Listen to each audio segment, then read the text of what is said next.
అందరికీ నమస్కారం అండి. ఉమ్మడి ఆంధ్రప్రదేశ్లో ఉన్నప్పుడు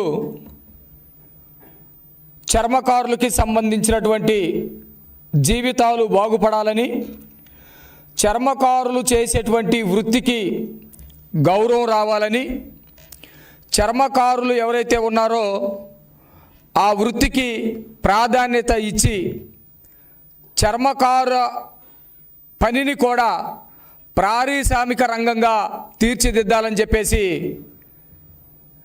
ఆనాడు చంద్రబాబు నాయుడు గారు ఆలోచన చేసి ఉమ్మడి ఆంధ్రప్రదేశ్లో రాష్ట్ర వ్యాప్తంగా మినీ పార్కులు, మీడియం పార్కులు, మెగా పార్కులు నియమించాలని చెప్పేసి తలచి ఉమ్మడి ఆంధ్రప్రదేశ్లో అనేక చోట్ల లిడ్ క్యాప్కి స్థలాలు కేటాయించడం జరిగింది. లిడ్ క్యాప్ అనేది ఒకటి ఏర్పాటు చేసి అది నిర్వీర్యంగా పడి ఉన్నటువంటి సంస్థకి వన్నె తీసుకొచ్చి ఈ చర్మకార వృత్తి చేసుకునేటువంటి వాళ్ళ జీవితాలు బాగుపడాలని, వాళ్ళకి గౌరవం రావాలని, అది పారిశ్రామికంగా ఎదగాలని చెప్పేసి ఆలోచించినటువంటి గొప్ప వ్యక్తి నారా చంద్రబాబు నాయుడు గారు. ఆ తర్వాత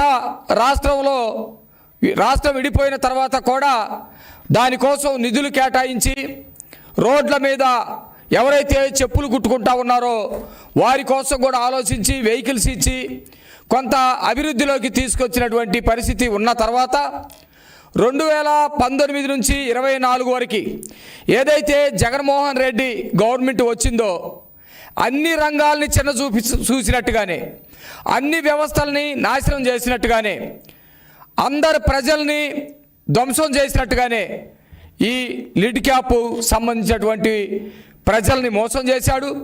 లిడ్ క్యాప్ సంస్థని పూర్తిగా ధ్వంసం చేసినటువంటి పరిస్థితి జగన్మోహన్ రెడ్డికే దక్కింది.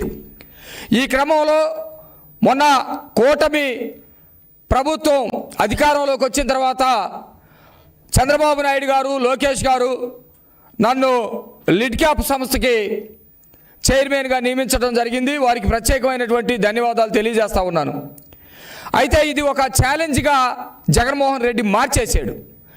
అయినా కూడా చంద్రబాబు నాయుడు గారు, లోకేష్ గారు ఈ సంస్థని మళ్ళా బ్రతికించాలని, చర్మకారులు ఎవరైతే ఉన్నారో వాళ్ళ వృత్తికి గౌరవం తీసుకురావాలని, దాన్ని పారిశ్రామికంగా ఆంధ్రప్రదేశ్లో ఎదిగేటట్టు చేయాలని చెప్పేసి నిరంతరం ఆలోచిస్తూ ఉన్నటువంటి పరిస్థితి. ఈ క్రమంలోనే నేను చైర్మన్ అయిన తర్వాత రాష్ట్రంలో లిడ్ క్యాప్ సంస్థ గతంలో చంద్రబాబు నాయుడు గారు కేటాయించినటువంటి స్థలాలు ఎన్నున్నాయి, వాటిని ఏ విధంగా వర్క్లోకి తీసుకురావచ్చు, వాటిల్లో ఎక్కడెక్కడ ఏ పరిశ్రమలు పెట్టవచ్చు, ఈ వర్గాలకి సంబంధించినటువంటి వారికి జీవనోపాధి పెంచడంతో పాటు పారిశ్రామికంగా కూడా లిడ్ క్యాప్ని ముందుకు తీసుకెళ్ళిపోయి పారిశ్రామీకరణ చేసి అనేక మందికి ఉద్యోగాలు కల్పించి వ్యాపారంలో కూడా ఇది ముందుకెళ్ళేటట్టు చేసి రాష్ట్రానికి రెవెన్యూ తీసుకురావాలనే ఉద్దేశంతో రాష్ట్రం మొత్తం కూడా దాదాపు ఈ 3 నెలల పాటు అనేక చోట్ల పర్యటించడం జరిగింది. దానిలో భాగంగా ఆంధ్రప్రదేశ్లో లిడ్ క్యాప్కు సంబంధించినటువంటి చర్మ పారిశ్రామిక రంగానికి సంబంధించినటువంటి ఒకే ఒక పరిశ్రమ ఉంది. అది కూడా ప్రైవేట్ వ్యక్తుల చేతుల్లో ఉంది. తడలో వరదాయపాలెం అనే ఆ ఒక చోట దాదాపు 100 ఎకరాల స్థలంలో అవంతి లెదర్స్ అని చెప్పి ఒక టానరీ మాత్రమే ఉంది. అది పూర్తిగా ప్రైవేట్ సంస్థ. దానిలో ఒక 1% మాత్రమే లిడ్ క్యాప్కి కేవలం వాటా ఉన్నటువంటి పరిస్థితి. మిగతా ఆంధ్రప్రదేశ్లో చంద్రబాబు నాయుడు గారు కేటాయించబడినటువంటి స్థలాలన్నిటిని కూడా జగన్మోహన్ రెడ్డి మొత్తం కబ్జాకి గురి చేసేటట్టుగా వైసీపీ నాయకుల చేతుల్లోకి వెళ్ళే విధంగా చేసినటువంటి పరిస్థితి కనపడతా ఉంది. ఉదాహరణకి మీరు చూస్తే జీకొండూరు, కృష్ణా జిల్లా, ఎన్టీఆర్ జిల్లాలో జీకొండూరులో వెల్లటూరు అనేటువంటి ఒక గ్రామంలో 25 ఎకరాల భూమి చంద్రబాబు నాయుడు గారు కేటాయించి ఈ వర్గ ప్రజలందరికీ కూడా అక్కడ జీవనోపాధి కల్పించడానికి ప్రయత్నాలు చేస్తే జగనన్న కాలనీ పేరు మీద కొంతమందికి, వాళ్ళ తాబేదారులకి కొంతమందికి స్థలాలు ఇచ్చి మొత్తం కూడా లేకుండా చేసినటువంటి పరిస్థితి అక్కడ ఎన్టీఆర్ జిల్లాలో కనపడతా ఉంది.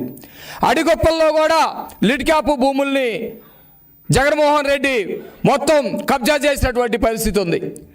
ప్రైమ్ ఏరియాలో ఉన్నటువంటి విజయవాడలో ఉన్నటువంటి స్థలాలను కూడా జగన్మోహన్ రెడ్డి లాగేసుకునేటువంటి ప్రయత్నాలు చేస్తే మేము వచ్చిన తర్వాత దాన్ని కొంత ఆపేటువంటి ప్రయత్నం చేశాం. ఇట్లా లిడ్ క్యాప్కి పూర్వవైభవం తీసుకురావాలని తెలుగుదేశం ప్రభుత్వం, కూటమి ప్రభుత్వం ఆలోచిస్తూ ఉంది. దీనిలో భాగంగా ఈరోజు ముఖ్యమైనటువంటి విషయం ఏంటంటే, ఈ 4 నెలల్లోనే జగన్మోహన్ రెడ్డి విధ్వంసం చేసినటువంటి లెదర్ ఇండస్ట్రీస్ డెవలప్మెంట్ కార్పొరేషన్ను కూడా ఈరోజు మళ్ళా పురోగామి వృద్ధిలోకి తీసుకొచ్చి, ఏదైతే పాత ప్రకాశం జిల్లా గిద్దలూరు నియోజకవర్గం ఉందో అక్కడ ఉన్నటువంటి ఎడవల్లి గ్రామంలో ఆనాడు చంద్రబాబు నాయుడు గారు కేటాయించినటువంటి 25 ఎకరాలు ఉంది. దానికి వాస్తవానికి దారి లేదు, డొంక లేదు. కానీ మేము వచ్చిన తర్వాత ఈ నెల రోజుల్లోనే, ఈ నెల 2 నెలల్లోనే ₹1 కోటి కేటాయించి అక్కడికి బ్రహ్మాండమైనటువంటి 60 అడుగుల రోడ్డు వేయటం జరిగిందని ఈ సందర్భంగా తెలియజేస్తూ ఉన్నాం. 60 అడుగుల రోడ్డు వేయటమే కాకుండా రేపు ఫిబ్రవరి 1వ తారీఖున ఎడవల్లి విలేజ్లో ఆ 25 ఎకరాల్లో కొంత భూమిలో ఒక లెదర్ మ్యానుఫ్యాక్చర్ ఫ్యాక్టరీని కూడా కట్టడానికి శంకుస్థాపన చేయబోతా ఉన్నాం. దీనికి గౌరవనీయులు ప్రకాశం జిల్లాకి సంబంధించినటువంటి మంత్రివర్యులు మా సోషల్ వెల్ఫేర్ మినిస్టర్ డోలా బాలవీరాంజనేయ స్వామి గారు, అట్లాగే ప్రకాశం జిల్లాలో ఉన్నటువంటి మిగతా మంత్రులు మేమందరం కూడా రేపు 1వ తారీఖున శంకుస్థాపన చేయబోతా ఉన్నాం. అక్కడ ఆ ఫ్యాక్టరీ రావటం వల్ల ఆ ప్రాంతంలో గతంలో తెలుగుదేశం ప్రభుత్వం ఉన్నప్పుడు ఎవరికైతే ట్రైనింగ్ ఇచ్చామో 300 మంది ట్రైనింగ్ అయినటువంటి వాళ్ళు ఉన్నారు. ఈ చర్మాన్ని ఏ విధంగా కట్ చేయాలి, దీంట్లో శాండిల్స్ ఏ విధంగా తయారు చేయాలి, షూస్ ఏ విధంగా తయారు చేయాలి, బెల్ట్స్ ఏ విధంగా తయారు చేయాలని చెప్పేసి ట్రైనింగ్ పొంది నిరుద్యోగులుగా ఉన్నటువంటి వాళ్ళు ఎవరైతే గిద్దలూరు ప్రాంతంలో ఉన్నారో వాళ్ళందరికీ కూడా మరి జీవనోపాధి దొరికేటువంటి పరిస్థితి ఉంది. ఆ విధంగా రేపు ఫిబ్రవరి 1వ తారీఖున ఎడవల్లిలో లెదర్ ఇండస్ట్రీస్ సంబంధించినటువంటి లిడ్ క్యాప్ ఆధ్వర్యంలో ఒక మ్యానుఫ్యాక్చరింగ్ యూనిట్ని అక్కడ తీసుకురాబోతా ఉన్నాం.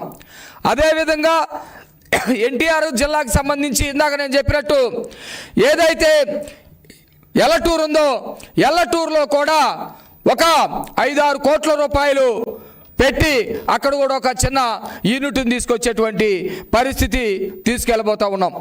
ఇదే కాకుండా ఆంధ్రప్రదేశ్లో బాగా లెదర్ దొరికేటువంటి ప్రాంతం, ఇక్కడ ఏదైతే చర్మాలు ఉన్నాయో, చర్మాలు, దూడలు, గొర్రెలు, మేకలు ఇలాంటి వాటికి సంబంధించినటువంటి చర్మాలు ఉన్నాయో దేశంలోనే 2వ స్థానంలో ఉంది. ఇక్కడ దొరికేటువంటి ఈ చర్మాలన్నింటిని కూడా చెన్నై తీసుకెళ్ళి చెన్నైలో ప్రాసెసింగ్ చేసి మొత్తం కూడా ఎక్స్పోర్ట్ చేస్తూ ఉన్నారు.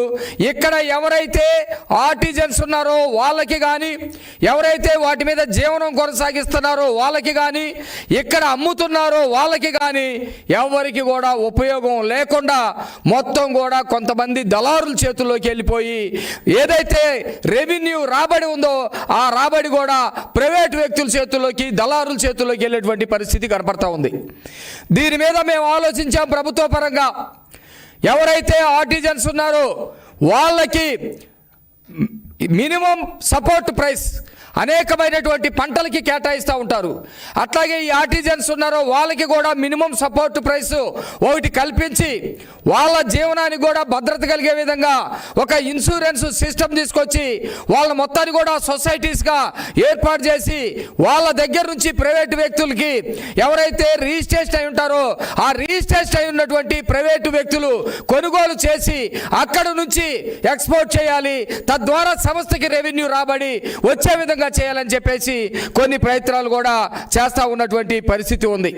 వీటన్నిటి రీత్యా మేము చెప్పేది ఏంటంటే, ఈ రాష్ట్రంలో ఏదైతే చర్మకారులు ఉన్నారో వాళ్ళ జీవితాలు మెరుగుపడాలి, చర్మకారులకి సంబంధించినటువంటి పరిశ్రమలు ఇక్కడ రావాలి, వీటికి సంబంధించినటువంటి పారిశ్రామిక అభివృద్ధి జరగాలని చెప్పేసి ఈ లిడ్ క్యాప్ సంస్థ ఆలోచిస్తూ ఉంది.